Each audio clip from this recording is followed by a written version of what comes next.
semuanya, selamat datang kembali di channel Ruang Film, sebuah informasi untuk kalian penikmat konten spoiler. Oke, di video kali ini kita akan membahas film berjudul The Thing yang dirilis tahun 2011. Film ini berkisah tentang temuan pesawat luar angkasa di benua Antartika yang diperkirakan sudah berusia ratusan ribu tahun. Temuan tersebut awalnya diharapkan menjadi petunjuk akan kehidupan di luar bumi, namun malah terjadi malapetaka yang justru mengancam kehidupan manusia. Jadi nggak usah lama-lama, kita langsung masuk aja ke pembahasan filmnya. Suatu ketika di tahun 1982, stasiun geologi Norwegia yang beroperasi di Antartika menangkap anomali sinyal radio yang dipancarkan terus-menerus dari suatu lokasi. Pihak stasiun kemudian mengirim 3 orang peneliti mendatangi sumber pancaran sinyal tersebut. Namun sesampainya di sana, mereka tidak menemukan apapun selain hamparan salju yang sangat luas.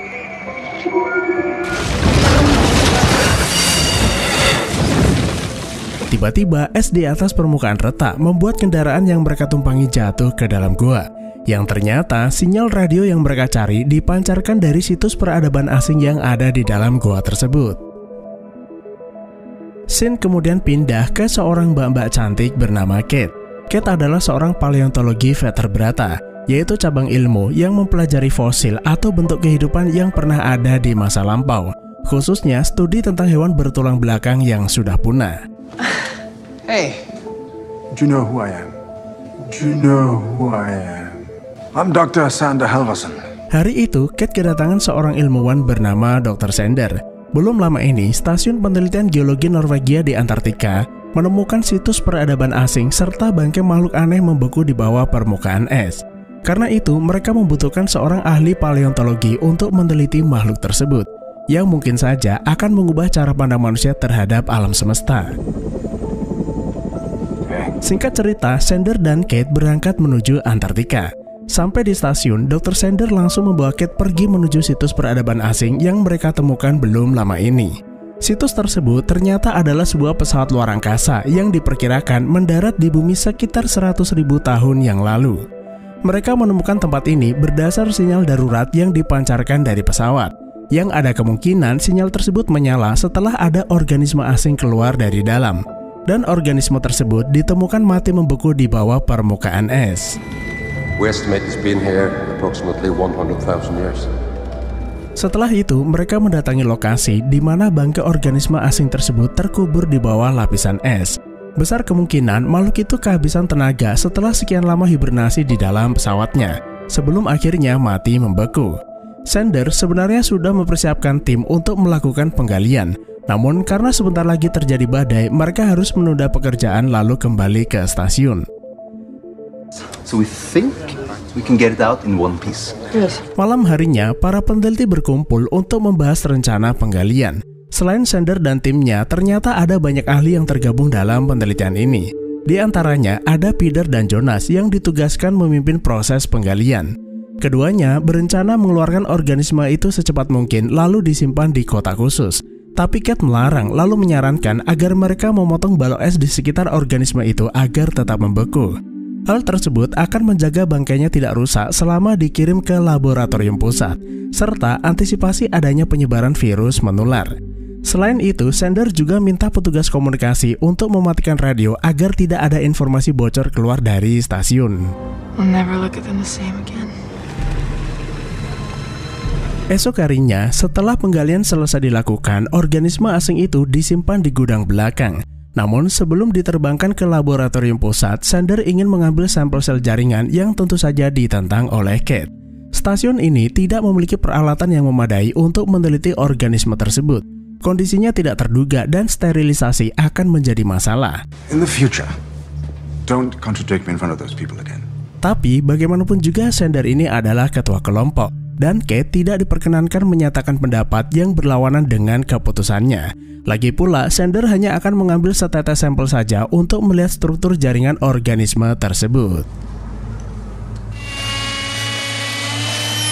Singkat cerita, mereka menggunakan bor kecil untuk melubangi balok es kemudian mengambil sedikit sampel.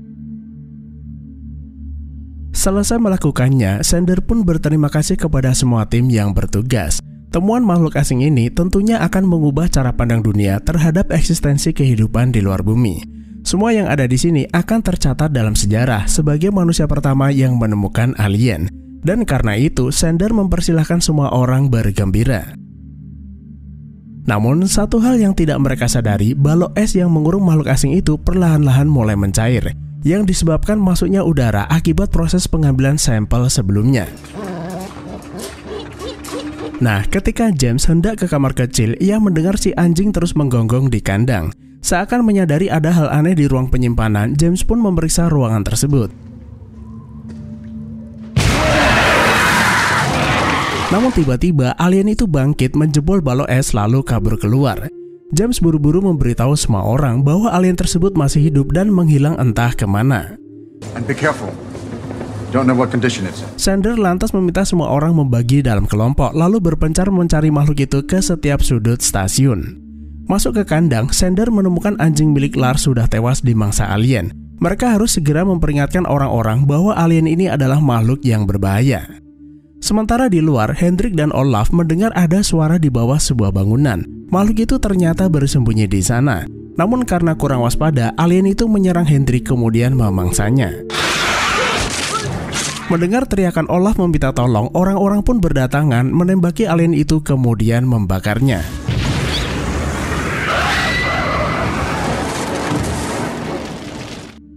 Setelah memastikan alien itu benar-benar mati, mereka membawa jasad alien itu ke dalam untuk diteliti. Saat Sander dan Kate membedahnya, sebagian tubuh Hendrik terlihat menyatu dengan tubuh alien tersebut. Sepertinya jaringan sel alien itu menyerap tubuh Hendrik untuk membentuk jaringan baru. What is this? Lalu tanpa sengaja, Kate menemukan plat titanium di tubuh Hendrik. Diketahui Hendrik ini pernah menjalani operasi patah tulang pada tangannya. Namun anehnya, plat titanium tersebut ada di luar yang seharusnya tetap berada pada sambungan tulang. Sementara tidak ada bekas robekan di tangan Hendrik. Merasa ada yang janggal, Kate pun mengambil sel milik Hendrik kemudian menelitinya. Dan ternyata meski Hendrik sudah meninggal, jaringan selnya itu masih hidup. Terlihat sel-sel dari alien itu menyerang sel milik Hendrik lalu menirunya, yang artinya Hendrik berubah seperti alien tersebut atau mungkin alien itu berubah menjadi Hendrik. They're imitating him. Esok paginya, Carter, James, dan Griggs akan terbang membawa Olaf ke rumah sakit. Karena sejak kejadian malam itu, kondisi kesehatan Olaf terus menurun. Carter berjanji jika cuaca memungkinkan, ia akan segera kembali ke stasiun untuk menjemput Kate dan yang lain pergi dari sini. Lalu di toilet, Kate tanpa sengaja menemukan 4 gigi palsu tanggal di lantai serta ceceran darah di bak mandi. Untuk sesaat, Kate merasa tanggalnya gigi itu mirip seperti plat titanium milik Henry. Karena itu, Kate buru-buru keluar stasiun lalu meminta Carter membatalkan penerbangan. Saat hendak mendarat, Olaf mulai bertingkah aneh seolah takut akan sesuatu. Greg mencoba menenangkannya, namun tiba-tiba wajah Greg terbelah kemudian berubah menjadi alien. Alien itu mengamuk di dalam, membuat Carter kesulitan mengendalikan helikopter, kemudian jatuh di balik bukit. Do you copy? Over. Setelah itu, Colin mencoba menghubungi Carter, namun tidak ada satupun dari mereka menjawab panggilannya, yang mungkin saja para penumpang helikopter itu sudah tewas. Selain itu, saluran komunikasi ke dunia luar juga terputus akibat badai yang terjadi. They crashed here, right behind this ridge line. Apa boleh buat, Sander dan Edward minta semua orang berkemas lalu pergi ke stasiun terdekat untuk mencari bantuan. Akan tetapi, Kate melarang mereka meninggalkan stasiun ini sampai mengetahui apa yang sebenarnya terjadi. I don't think that's a good idea. Sebelumnya, saat Kate meneliti bangkai tubuh alien tersebut, jaringan selnya ternyata masih hidup dan terus berkembang biak. Dan entah bagaimana caranya, sel-sel dari alien itu bisa meniru atau mereplikasi jaringan sel milik Hendrik. Yang artinya alien tersebut bisa mengkloning tubuh makhluk hidup di sekitarnya hanya dengan menyentuhnya saja. Took a sample of Henrik's blood. That this thing can replicate a person. Namun meski begitu, tubuh alien itu ternyata menolak bagian tubuh yang terbuat dari bahan anorganik, seperti plat titanium milik Hendrik ataupun gigi palsu tersebut, karena sel jaringan makhluk hidup memang tidak bisa mengkloningnya. Selain itu, bekas ceceran darah di kamar mandi yang ia lihat sebelumnya sudah bersih. Dan sepertinya seseorang di antara mereka mencoba menghilangkan barang bukti.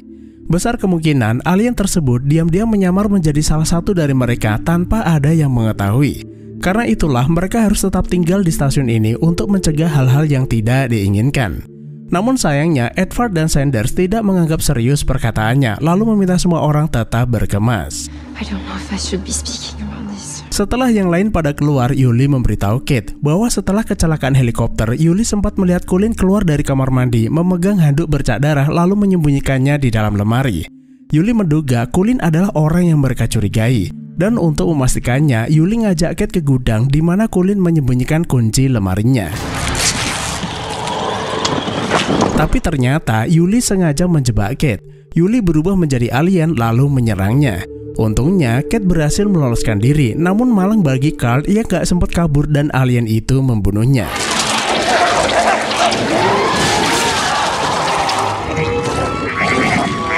Tak lama berselang, Lars datang lalu membakar alien tersebut. Dan setelah itu, mereka membakar jasad Carl dan alien itu di luar sampai habis tak tersisa. Setelah menyaksikan apa yang dialami Yuli, barulah mereka semua percaya.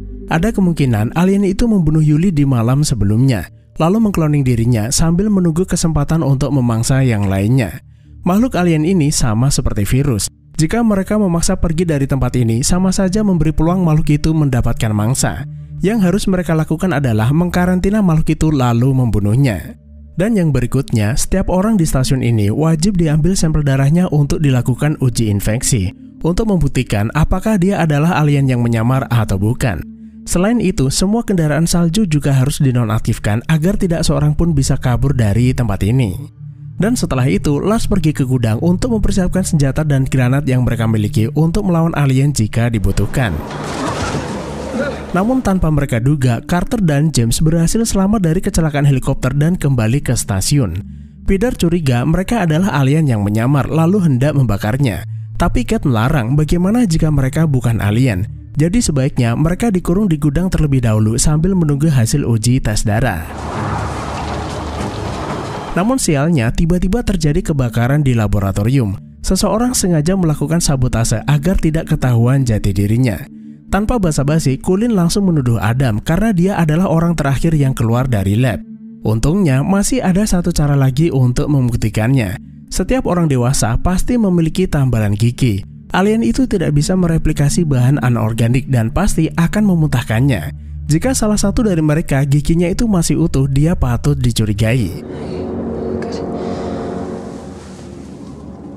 Dan setelah proses screening tersebut selesai dilakukan, ada 4 orang yang tidak lolos dari pemeriksaan, yaitu Adam, Sander, Edward, dan Colin. Keempat terduga alien tersebut merasa cara Kate melakukan identifikasi tidak tepat. Mereka selama ini rajin gosok gigi, jadi tidak memiliki masalah dengan kesehatan gigi.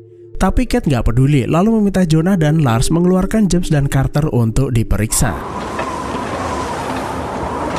Namun celakanya, saat mereka ke sana, James dan Carter merusak lantai bangunan untuk kabur keluar, yang semakin menguatkan dugaan bahwa keduanya adalah alien. Lars kemudian pergi ke ruang sebelah untuk mencari keduanya. Namun tiba-tiba Lars diserang sosok tak dikenal dalam ruangan tersebut. Karena itu, Jonas buru-buru balik ke stasiun lalu memberitahu mereka bahwa Lars sudah dibunuh alien. Lalu tiba-tiba mereka mendengar suara langkah kaki di belakang yang ternyata adalah James dan Carter. Peter yang sejak awal curiga mereka berdua adalah alien hendak membakarnya. Karena merasa terancam, James terpaksa menembak Peter hingga tewas. Dan sialnya, tembakan itu membuat tangki bensin yang dibawanya bocor lalu terkena api kemudian meledak. Ledakan itu membuat Edward jatuh pingsan dan setelah itu mereka semua berkumpul di ruang tengah. Situasi pun menjadi semakin tegang. Semua orang curiga satu sama lain karena tidak ada yang bisa memastikan mereka alien atau bukan. Dan ternyata Edward yang lagi mereka bopong adalah alien. Tangannya tiba-tiba terlepas lalu menyerang Jonas. Kemudian alien yang ada di dalam tubuh Edward keluar lalu menyerang James dan Adam. Alien itu mencoba menyatukan diri dengan Adam. James mencoba menembakinya, tapi alien itu dengan sigap menyerangnya hingga tewas. Kate buru-buru mengambil pembakar, lalu dengan terpaksa ia membakar semua orang yang terinfeksi. Celakanya, alien Edward yang menyatu dengan Adam berhasil kabur keluar sebelum Kate berhasil membakarnya. Sementara Sander yang sebelumnya berhasil kabur bersembunyi di sebuah ruangan tanpa sadar alien itu mengikutinya kemudian memangsanya. Lalu di tempat lain, Colin memilih bunuh diri daripada harus menderita dimangsa alien tersebut.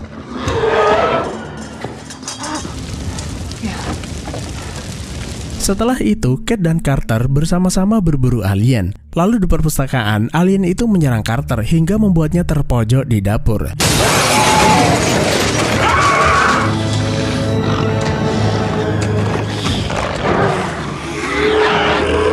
Untungnya, Kate segera datang lalu membakar alien tersebut.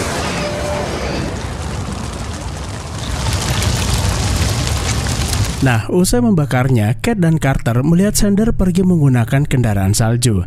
Yang ada kemungkinan Sander udah berubah menjadi alien ketika dimangsa sebelumnya. Keduanya pun bergegas menyusulnya. Terlihat alien itu kembali ke pesawat angkasanya berencana pergi meninggalkan bumi. Tanpa sengaja, Kate jatuh masuk ke dalam pesawat ketika pesawat tersebut dinyalakan. Kate! Sampai di anjungan, Kate melihat alien yang datang 100.000 tahun yang lalu itu memiliki teknologi yang sangat maju. Tiba-tiba, alien Sander muncul di belakang Kate lalu menyerangnya.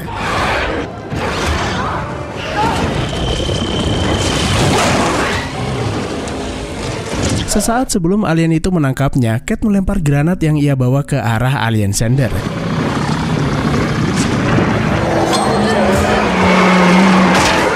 Carter yang ada di belakangnya minta Kate segera pergi dari sana. Sebelum akhirnya alien itu hancur berkeping-keping serta membuat mesin pesawat alien itu mati.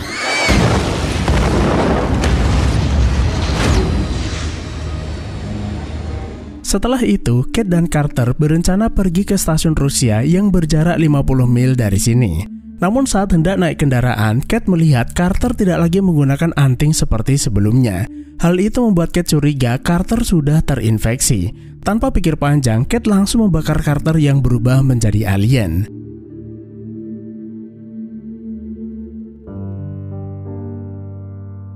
Dan kini hanya tinggal Kate satu-satunya yang masih hidup. Kate naik kendaraan salju namun tidak diperlihatkan kemana Kate akan pergi. Ada kemungkinan Kate pergi ke stasiun Rusia untuk mencari bantuan. Esok harinya ada sebuah helikopter mendatangi stasiun. Saat pilot turun dari helikopter, seseorang dari dalam menembakinya, yang ternyata adalah Lars yang sebelumnya dilaporkan Jonah tewas diserang alien. Jadi sebenarnya Lars saat itu dipukul James hingga pingsan karena berniat membakarnya. Namun justru karena itulah Lars selamat dari insiden di dalam stasiun. Pilot itu meminta Lars berhenti menembakinya lalu berkata ia adalah Matthias dari stasiun lain. Tiba-tiba anjing peliharaannya yang seharusnya sudah mati hidup kembali. Lars menyadari anjing itu adalah alien, lalu meminta Matthias menerbangkan helikopter untuk memburunya dan akhirnya film pun bersambung. Nah, jadi teman-teman, alien yang ada di dalam film ini berasal dari suatu tempat yang sangat jauh dan memiliki teknologi maju. Karena 100.000 tahun yang lalu, mereka sudah bisa melakukan perjalanan antar bintang, serta memiliki tubuh dengan kemampuan sel yang bisa meniru makhluk hidup apapun. Ada kemungkinan alien tersebut memang sengaja datang ke bumi untuk mempelajari kehidupan, dan tidak menutup kemungkinan alien itu juga datang untuk mengambil alih bumi. Namun alih-alih mendarat dengan mulus, alien tersebut malah mendarat dengan keras hingga terjebak selama 100.000 tahun lamanya. Tapi yang menjadi pertanyaan, kenapa alien yang datang cuma satu biji jika memang akan melakukan invasi? Tentunya hal tersebut dikarenakan kemampuan replikasinya. Cukup menyentuh makhluk hidup apapun, jaringan sel alien itu akan memakan sel targetnya kemudian mereplikasinya. Yang artinya cukup satu dari mereka bisa menginfeksi banyak makhluk hidup dan begitu seterusnya. Lantas apa yang terjadi dengan pilot, Lars, dan anjing alien tersebut? Jawabannya tentu saja ada di film kedua dan Mimin akan bahas di video berikutnya. Jadi cukup sekian saja, terima kasih udah menonton, sehat selalu buat teman-teman dan sampai jumpa di next video.